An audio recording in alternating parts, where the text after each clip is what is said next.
வணக்கம் நண்பர்களே. தமிழ் தேன் audio novels சேனலுக்கு உங்களை அன்போடு வரவேற்கும் நான் உங்கள் ஆர்ஜே ஜானு. நீங்க நம்ம சேனலுக்கு ஃபர்ஸ்ட் டைம் வரீங்கன்னா மறக்காம சப்ஸ்கிரைப் பண்ணிட்டு படிங்க. அப்புறம் பக்கத்துல இருக்கிற பெல் ஐக்கானையும் தட்டி விடுங்க. கதையை படிச்சுட்டு மறக்காம உங்க கருத்துக்களை சொல்லுங்க. இப்போ நாம கேட்டு ரசிக்க போற கதை எழுத்தாளர் சுஜாதா பிரபாகர் அவர்கள் எழுதிய விழிதனில் ஆனந்த பூக்கள். கதைக்குள்ள போறதுக்கு முன்னாடி கதையை பத்தின ஒரு சின்ன முன்னோட்டம். நம்ம கதையோட நாயகி பேரு மாதவி. அவளோட அப்பா அம்மாவுக்கு அவதான் உயிர்.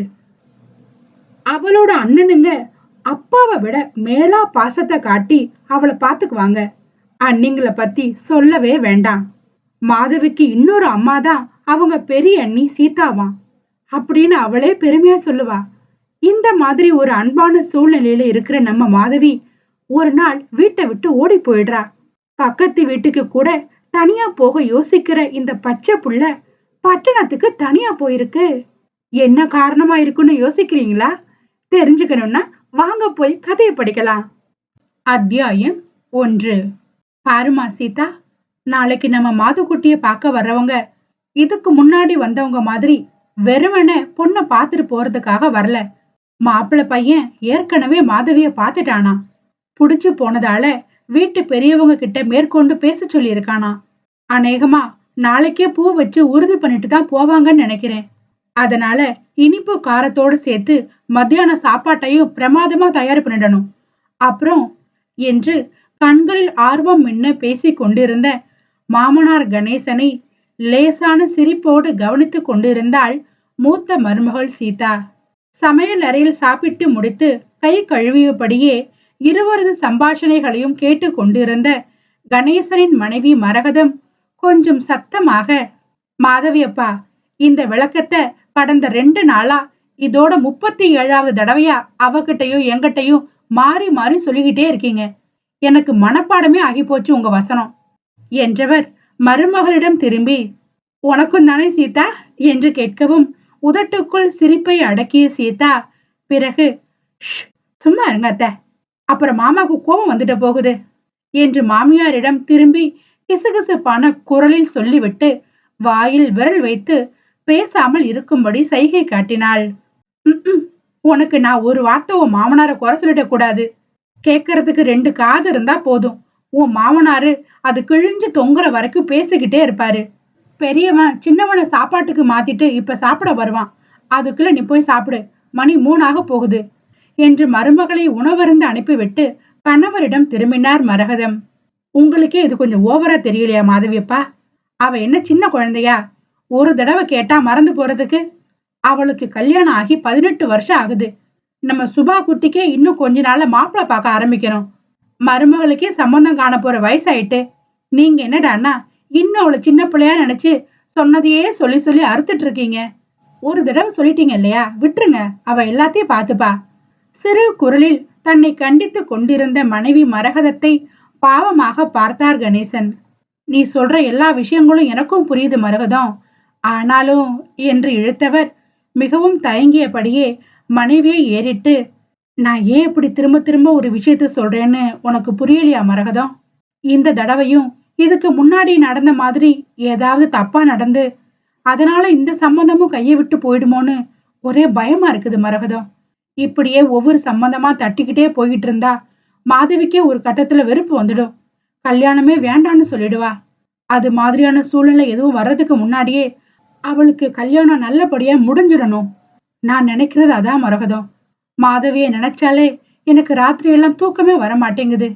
இருண்டு போன முகத்தோடு கணவர் இவ்வாறு விளக்கம் அளிக்க மரகதத்திற்கும் அவர் சொன்ன விஷயத்தை நினைத்து உள்ளூர சற்று கலக்கமாகத்தான் இருந்தது. ஆனால் ஏற்கனவே படபடப்பில் இருக்கும் கணவரிடம் தன்னுடைய பயத்தை காட்டக்கூடாது, பதறி விடுவார். பயப்படாதீங்க மாதவியப்பா, இந்த உலகத்துல எல்லா மனுஷங்களும் ஒரே மாதிரியாவா இருக்காங்க? ஒரு சில நல்லவங்களும் இருக்கத்தானே செய்றாங்க. நாளைக்கு நம்ம மாதவிய பார்க்க வர்றவங்க கூட அந்த மாதிரி நல்லவங்களா இருப்பாங்கன்னு தான் நான் நினைக்கிறேன். நிச்சயமா அவளுக்கு இந்த சம்பந்தம் நல்லபடியா அமையும் பாருங்களேன். அதுவும் இல்லாம நம்ம மாதவிக்குன்னு ஒருத்தன் இனிமேதான் பிறந்து வரணும்னு இல்ல மாதவியப்பா. ஏற்கனவே அவன் எங்கேயோ பிறந்து வளர்ந்து அவளுக்காக காத்துட்டு இருக்கான். அவன் அவளை தேடி வர்ற வரைக்கும் அதுக்கு முன்னாடி வர சம்மந்தம் எல்லாம் தட்டி தான் போகும். கடவுள் போட்டு வச்ச முடிச்ச அவுத்துட்டு புதுசா வேற ஒரு முடிச்ச யாரால போட முடியும் சொல்லுங்க? ஒருவேளை நாளைக்கு வரப்போற அந்த பையன்தான் மாதவிக்காக பிறந்த மாப்பிள்ளைன்னா கண்டிப்பா இந்த சம்மந்தம் அந்த கடவுளே நினைச்சாலும் நிக்காது. அதனால நீங்க எதை பத்தி கவலைப்படாதீங்க. தன்னுடைய கலக்கத்தை மறைத்து கொண்டு வார்த்தைகளால் கணவருக்கு உற்சாகம் மூட்டினார் மரகதம். ஒரு மனைவியாய் கணவருக்கு எவ்வளவு வார்த்தை ஆறுதல் சொல்லி தேற்ற முடியுமோ அவ்வளவும் சொன்னார் மரகதம். பிறகு அவங்க கிட்ட எல்லாத்தையும் சொல்லிட்டீங்க தானே? அந்த விஷயத்தை வச்சு வேற எந்த பிரச்சனையும் அவங்க கிளப்ப மாட்டாங்களே என்று கேட்டார் மென்மையான குரலில். ஆமா மரகதம், தெளிவா சொல்லிட்டேன். நேத்து நானும் பெரியவனும் நாகர்கோவிலுக்கு போனதே இத பத்தி மாப்பிள்ளை வீட்டுக்காரங்க கிட்ட பேசுறதுக்கு தானே. ஆனா நாங்க சொன்ன அந்த விஷயத்த அவங்க பெருசாவே எடுத்துக்கல. அதான் எனக்கு ரொம்ப ஆச்சரியமா இருக்கு. எங்க பிள்ளையே வாய திறந்து இந்த பொண்ணுதான் வேணும்னு சொல்லிட்டதுக்கு அப்புறம் வேற பேச்சுக்கே இடம் இல்ல. யாரு வந்து எதை சொன்னாலும் சொல்லிட்டு போகட்டும்னு ஒரே அடியா அடிச்சிட்டாரு மாப்பிள்ளையோட அப்பா. அதுக்கும் மேல சம்மந்தி அம்மா, பொம்பளை பிள்ளைகளை பெத்தவங்களோட கஷ்டம் என்னன்னு எங்களுக்கு தெரியும் சம்மந்தி. எதையும் நினைச்சிட்டு நீங்க ஒரி பண்ணிக்காதீங்க.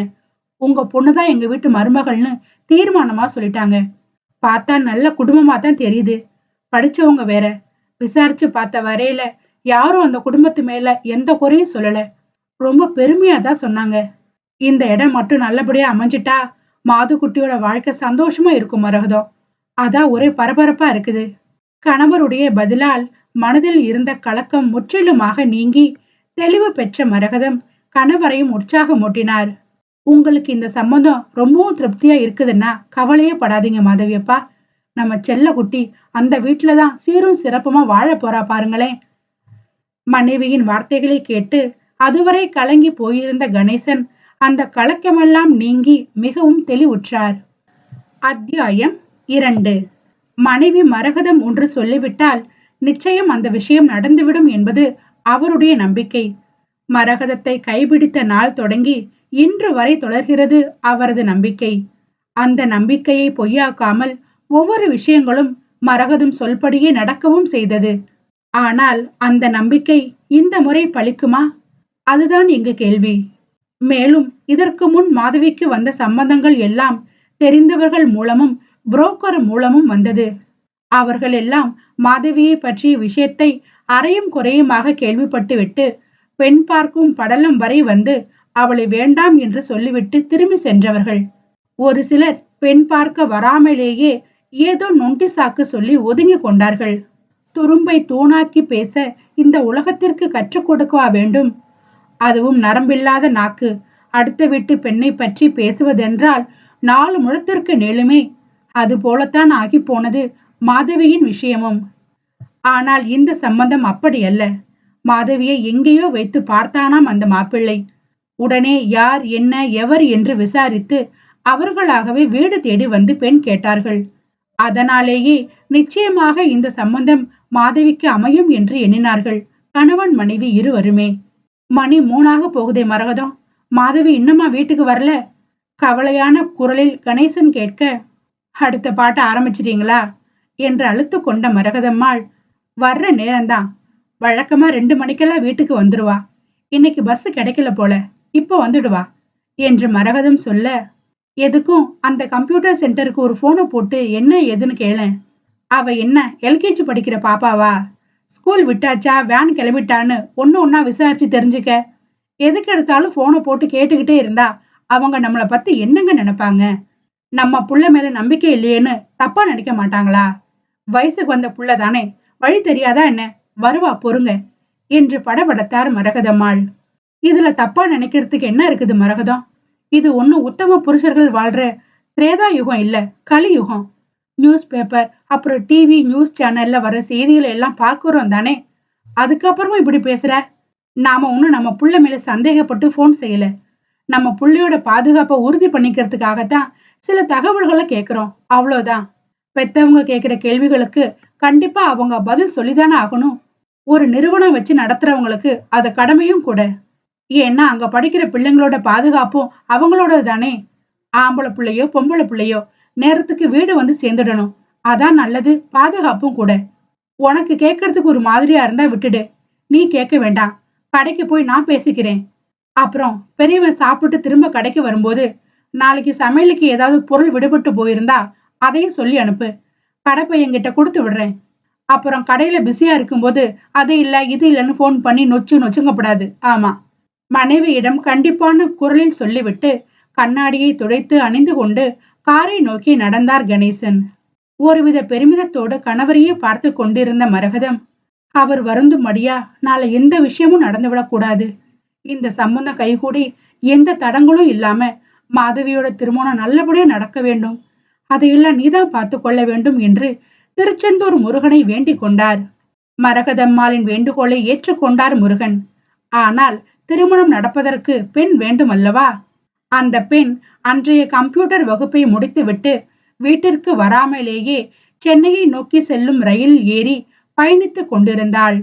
அவள் மாதவி, கணேசன் மரகதம்மாளின் செல்ல புதல்வி. சென்ட்ரல் ரயில் நிலையம்.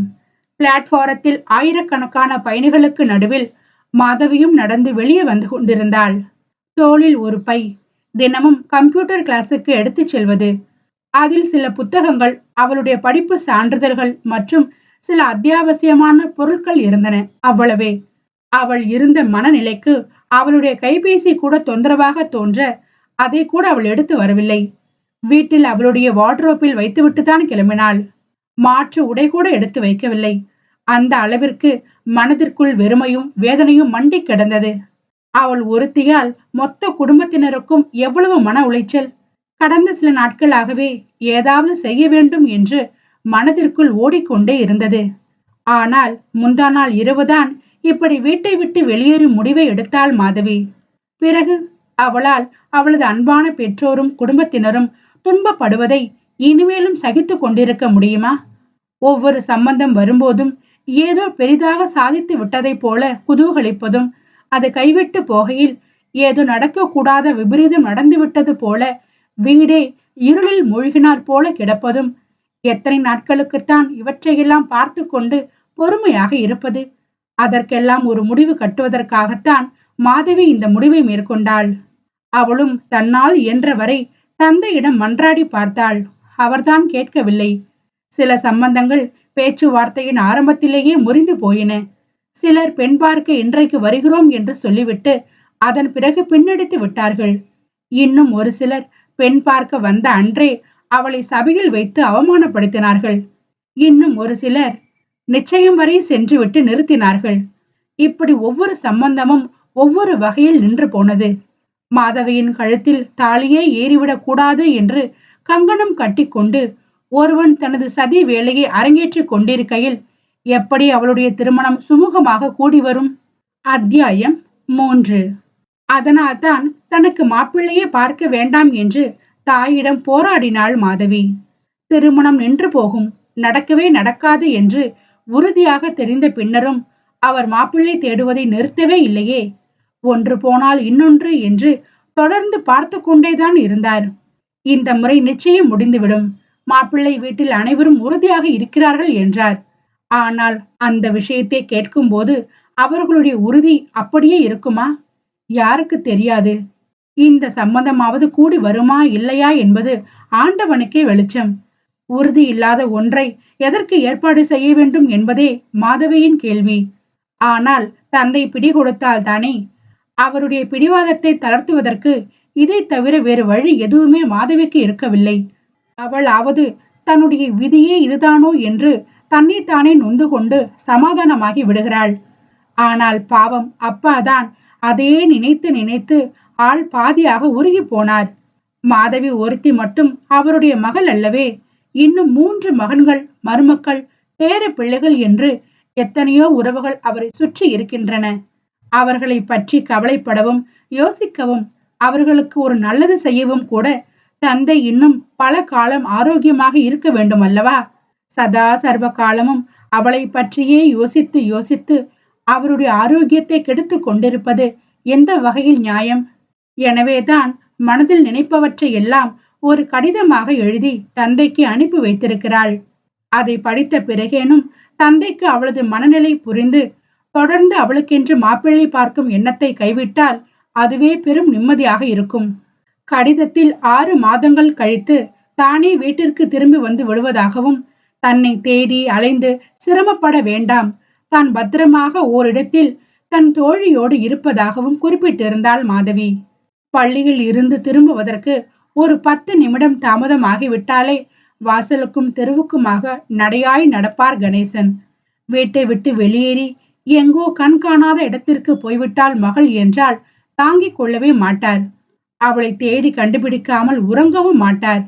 6 மாதங்கள் என்ற கால அவகாசம் 6 வாரங்களாக குறைந்தாலும் சரி, 6 நாட்கள் ஆனாலும் சரி, அவ்வளவு ஏன், இன்று மாலையே அவர் மாதவியை கண்டு கொண்டாலும் கூட பரவாயில்லை. அவர் மாதவியை விட்டு பிரிந்திருந்த இந்த ஒரே ஒரு நாளில் மகள் தனக்கு உணர்த்த விரும்பிய விஷயத்தை தெளிவாகவே உணர்ந்து கொள்வார். அது ஒன்றே போதும் மாதவிக்கு. ரயில் நிலையத்திற்கு அருகிலேயே ஆட்டோ பிடித்து கொண்டாள் அவள்.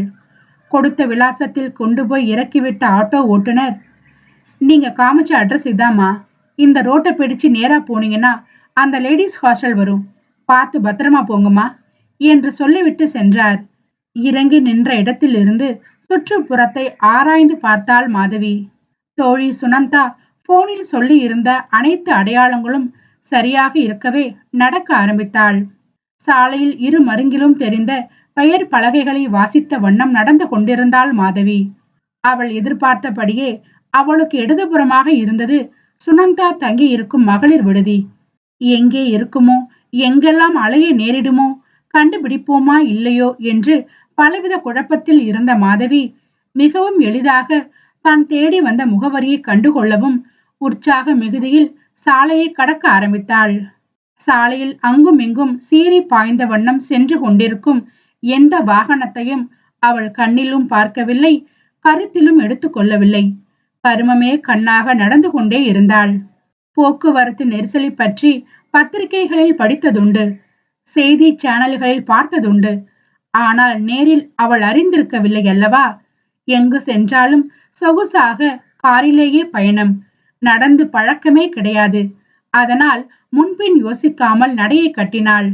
ஏறக்குறைய பாதி சாலையை கடந்து விட்ட நிலையில் பின்னால் வந்து கொண்டிருந்த ஒரு பெரிய காரில் இடிபட்டு கீழே விழுந்து கிடந்தாள் மாதவி. மல்லாந்து படுத்திருந்த நிலையிலேயே கண்களை சுழற்றி அந்த அறையை நோட்டமிட்டாள் மாதவி.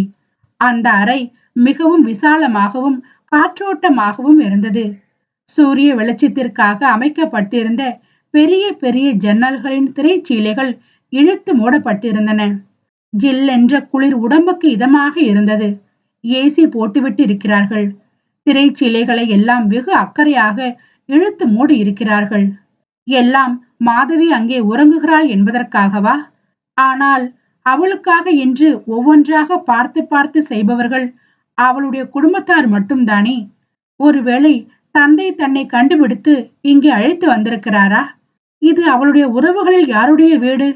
கட்டிலில் கிடந்தவாறே மலங்க மலங்க முழித்து கொண்டு யோசனை செய்து கொண்டிருந்த மாதவி தனக்கு வலது புறமாக கனத்த சரீரத்தோடு ஒரு பெண்மணி அமர்ந்திருப்பதையும் கண்டாள். அட, தந்தை அவளை கவனித்துக் கொள்ள ஒரு ஆளை வேறு போட்டிருக்கிறாரே. ஆமாம், இவற்றையெல்லாம் செய்துவிட்டு அவர் எங்கே போனார்? யோசித்தவாறே எழுந்து உட்கார்ந்தவளுக்கு சுளீர் என்று வலித்த நெற்றி காயம் காலையில் நடந்த விபத்தை கண் முன்னே நிழல் படமாக காட்டியது. இப்போ உடம்புக்கு எப்படிமா இருக்குது? அடிபட்ட இடத்துல எங்கேயாவது ரொம்பவும் வலி தெரியுதா? இப்ப எந்திரிச்சு உட்கார்ந்துருக்கீங்க இல்லையா? அந்த நேரம் ஏதாவது வாந்தி வர மாதிரி, தலை சுத்துறது, மயக்கம் வர மாதிரி இப்படி ஏதாவது வந்துச்சாமா? அப்படி ஏதாவது இருந்தா டக்குன்னு சொல்லிடுங்கம்மா. உடனடியா டாக்டரை கூப்பிட்டு வைத்தியம் பண்ணிக்கிடலாம். எதையும் ஆரம்பத்திலே பார்த்துட்டா நல்லதுதான் என்று லேசான பதட்டத்தோடு தன்னை பார்த்து வினவிய அந்த பெண்மணியை ஒருவித கலக்கத்தோடு பார்த்தாள் மாதவி. இல்ல இல்ல, அதெல்லாம் எதுவும் இல்ல. ஆனா ரொம்ப டயர்டா இருக்குது. அயர்வான குரலில் மாதவி சொல்ல பளிச்சென மின்னியது அந்த பெண்மணியின் முகம். சொன்னாரே, ஐயா சொன்னாரே, நீங்க தூங்கி எழுந்ததும் உங்களுக்கு குடிக்கிறதுக்கு ஜூஸ் கொடுக்க சொன்னாரு. சொல்லுங்கம்மா, உங்களுக்கு எந்த பழம் பிடிக்கும்னு சொன்னீங்கன்னா ஒரே நிமிஷத்துல ஜூஸ் தயார் பண்ணி கொண்டு வரேன். அந்த பெண்மணி அவளிடம் கேட்க, முதல்ல நீங்க யாருன்னு சொல்லுங்க, அதுக்கப்புறமா எனக்கு எந்த பழம் பிடிக்கும்னு நான் உங்ககிட்ட சொல்றேன் என்றாள் மாதவி கரார் குரலில்.